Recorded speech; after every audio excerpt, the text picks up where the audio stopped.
Across the globe, 300 million children go hungry. Many, particularly young girls, do not stay in school, and those who do often lack the energy needed to learn. Their minds cannot be filled with knowledge until their stomachs are filled with nutritious food. A mutual desire to feed the world's hungry children led two distinguished United States Senators, George McGovern and Robert Dole, to head a collaborative effort to encourage school feeding programs and enhance nutrition and school attendance. The commitment of Senators McGovern and Dole to combat hunger can be traced to their collective experiences in World War II, in which both men were profoundly impacted by the sight of children starving in the streets. I think what brought Bob Dole and I together was that we had a common interest in the problems of hungry people. Now, maybe we got that in Italy, watching the hunger that existed then in war-torn Italy.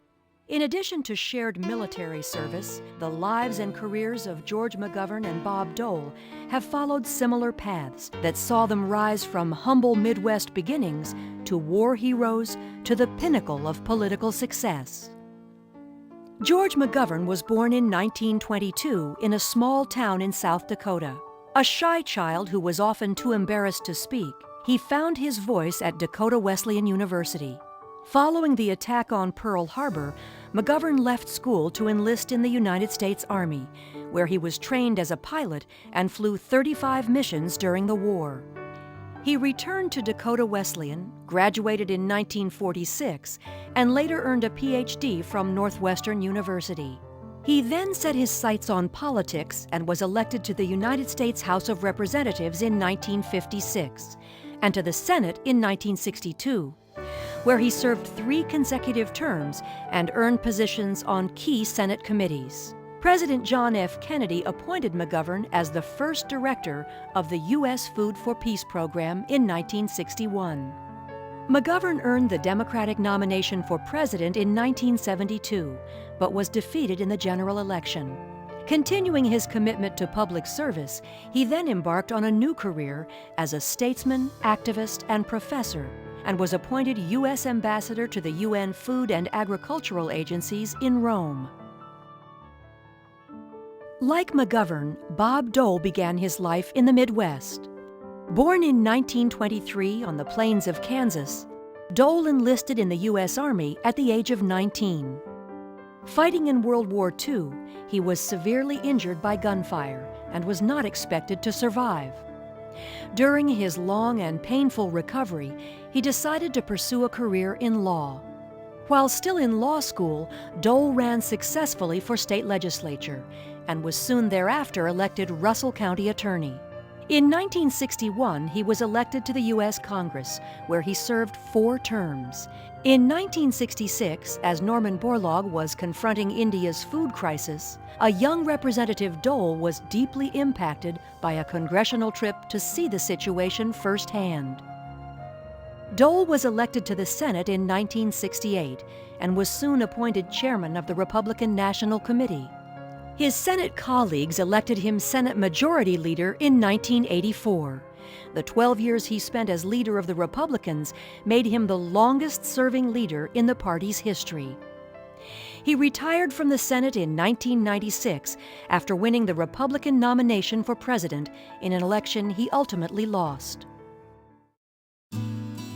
While both men served in the Senate, McGovern and Dole often worked across party lines on hunger and nutrition issues.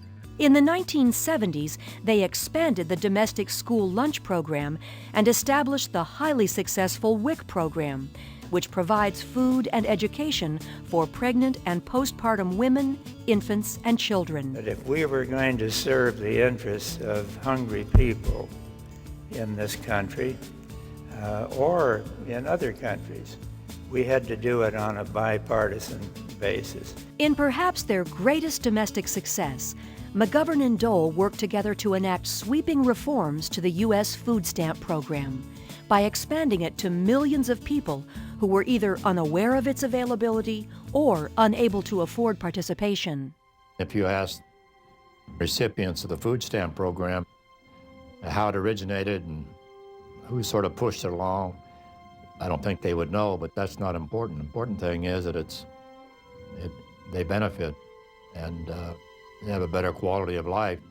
Building on their accomplishments in reforming U.S. food and poverty assistance programs, Senators McGovern and Dole began working in the 1990s toward reviving and strengthening school feeding, nutrition, and education programs throughout Asia, Africa, Latin America, and Eastern Europe, with the ambitious goal of providing a nutritious lunch every day for every hungry child in the world.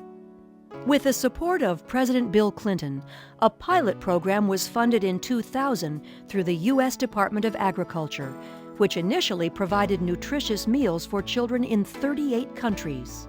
Congress then passed legislation to establish a permanent international school feeding program. And in 2002, President George W. Bush signed the George McGovern, Robert Dole International Food for Education and Child Nutrition Program into law. Since its inception, the McGovern-Dole program has provided meals to 22 million children in over 40 different countries. In addition to improving nutrition levels and general health, the program has boosted school attendance by an estimated 14% overall, and by 17% for girls.